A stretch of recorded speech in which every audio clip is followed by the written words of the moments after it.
ஜனவரி 15ஆம் தேதி திங்கட்கிழமை தைப்பொங்கலும், ஜனவரி 16ஆம் தேதி செவ்வாய்க்கிழமை மாட்டுப் பொங்கலும், ஜனவரி 17ஆம் தேதி காணும் பொங்கலும் கொண்டாடப்பட உள்ளது. பொங்கல் வைக்கும் போது நல்ல நேரம் பார்த்து வைப்பது நம்முடைய வழக்கம்.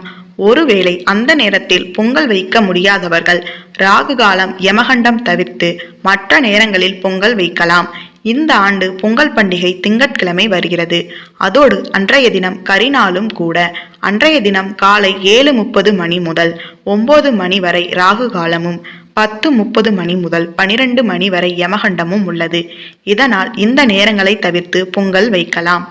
ஜனவரி 15 பொங்கல் வைக்க நல்ல நேரம் காலை 6:30 மணி முதல் 7:30 மணி வரை அல்லது காலை 9:30 மணி முதல் 10:30 மணி வரை. ஜனவரி 16 மாட்டுப் பொங்கல் வைக்க நல்ல நேரம் காலை 11 மணி முதல் பகல் 1 மணி வரை. பொங்கல் வைக்கும் முறை: புதிய மண்